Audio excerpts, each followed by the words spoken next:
América Latina está llena de mujeres extraordinarias.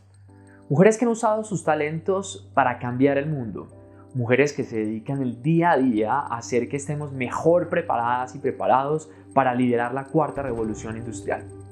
Por eso les tengo un gran especial.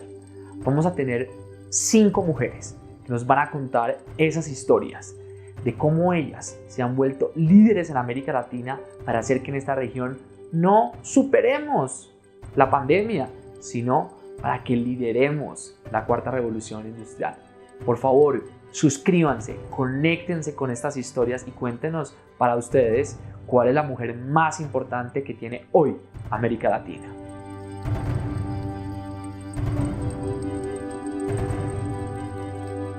Lo que disparó mi participación en la política ecuatoriana fue el tema de educación. Yo empecé como maestra a los 17 años, me gradué en un colegio y en el mismo colegio me contrataron de profesora. Estuve casi 20 años y sentí que la mejor manera de cambiar el mundo es a través de la educación. La invitada de hoy es una mujer que le ha dedicado su vida a mejorar la educación en su país. Ha puesto al sector privado, al sector público, al sector social a trabajar por las habilidades del siglo XXI. No a hablar, a hacer, a movilizar recursos, a movilizar actores. Ella se llama Rosalía Arteaga y vamos a entender por qué para mover el mundo se necesita de una tribu. ¿Qué es lo que pasa, como esa diferencia entre la realidad de que hay un consenso frente a qué es la educación, frente a los cambios en el sistema educativo en América Latina? A ver, una cosa es hablar de educación y otra cosa es vivir la educación. Mi caso es un poco diferente. Yo llegué a la política por la educación y sigo metida en política. Entonces te estoy hablando de lo que vivo, de la realidad, no solamente en mi país, sino en otros países de América Latina, por un lado. Por otro lado, no necesariamente una gran inversión en educación garantiza mejor calidad de educación. En el Ecuador, por ejemplo, durante los 10 años del gobierno de Correa, se establecieron mayores presupuestos para educación, eso es real, y se gastó más en educación, pero se gastó en construcciones, muchas de ellas absurdas, ubicadas en medio de la nada.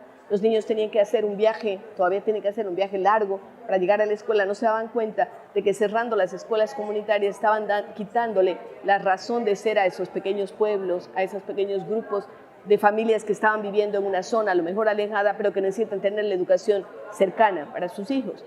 Y entonces desestimulan a los niños a que vayan a la escuela. Muchas de esas niñas, sobre todo, fueron sacadas de la escuela por el miedo, por el riesgo de estar caminando largas distancias sin tener un medio de transporte adecuado. ¿Cómo hacer entonces que América Latina empiece a vivir la educación?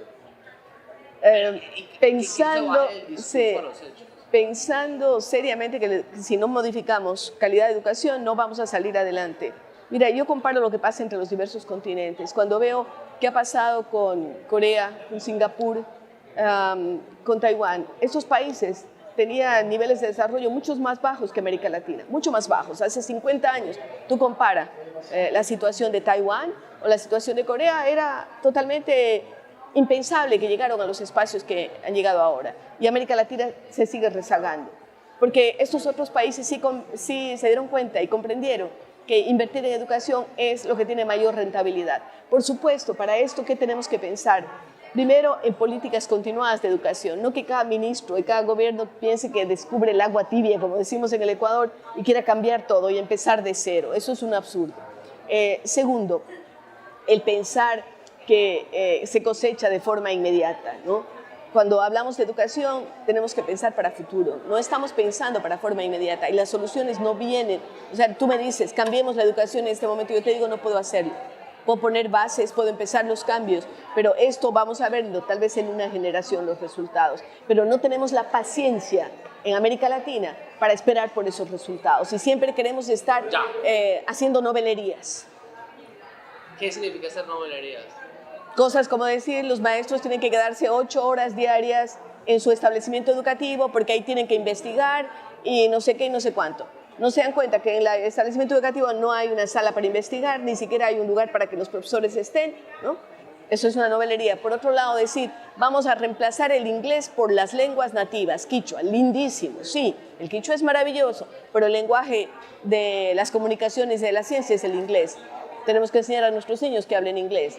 sea, ese tipo de novelerías me refiero. De pronto alguien viene, un ministro, y dice, vamos a quitar la educación técnica, eso no sirve para nada. ¿Cómo así? Cuando el señor Gandhi decidió crear los institutos tecnológicos, la gente le dijeron, están loco en la India porque la gente está muriendo de hambre, precisamente para que la gente no se siga muriendo de hambre. Y ahí tenemos Bangalore como la Silicon Valley de la India y tantos hindús fantásticos en temas de tecnología. Pero hay que esperar. ¿Cómo hacemos que los ciudadanos sean más responsables frente a su futuro educativo? A ver, de la experiencia que yo tengo en el Ecuador, cada vez que convoco a los maestros, ellos están ávidos de conocer. Entonces, me refiero a que si los maestros tienen ganas de aprender, hay que darles ese alimento, diría yo, que es la educación. ¿Cómo hacer que cada padre de familia, cada madre de familia sienta que es importante? Yo creo que lo saben, lo saben. Tú cuando hablas con cualquier papá y mamá en la calle de cualquier país, ¿qué quieren para sus hijos? Un mejor futuro.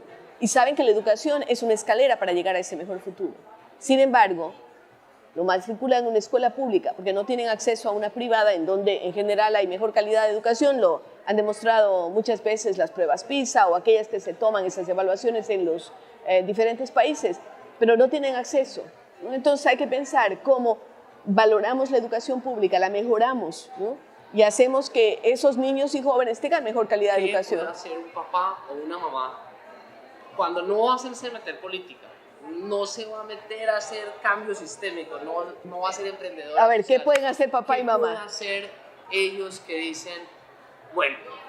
Léale cuentos a su hijo en la noche, converse con sus hijos a la hora de la comida. Entonces, primero, léales cuentos, léales historias, enamóreles con cosas diferentes.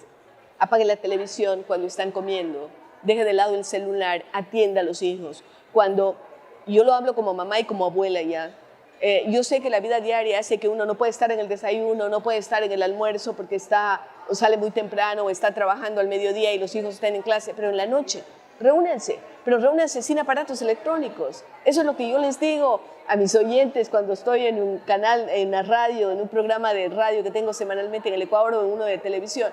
Es decir, hablemos las cosas. Ahora se habla mucho de temas como el bullying, como el acoso, etcétera, pero los papás no se dan cuenta. Pero si usted ve que su hijo, que era tan alegre antes, está sin comer, está triste, tiene los ojos bajos, usted empieza a sospechar qué está pasando, ¿no es cierto? Pero si no tiene tiempo para comer con sus hijos, dejando de lado los aparatos electrónicos, apagando la televisión que muchas veces se la tiene en el comedor o en la cocina en donde comemos la familia, yo creo que vamos a ir ganando espacios. Gracias. Gracias también. Muchas gracias. Muchas gracias. Gracias. Rosalía nos muestra la importancia de trabajar en equipo para hacer que las cosas pasen. Organizar una tribu, mover gente, hablar con los distintos, entender las dificultades del sector público, las limitaciones del sector privado, la fortaleza de permitirle a la gente participar de los planes educativos. Y en 8 días les tengo una invitada extraordinaria. Se llama Marcela Carrasco. No se la pierdan y suscríbanse a nuestro canal.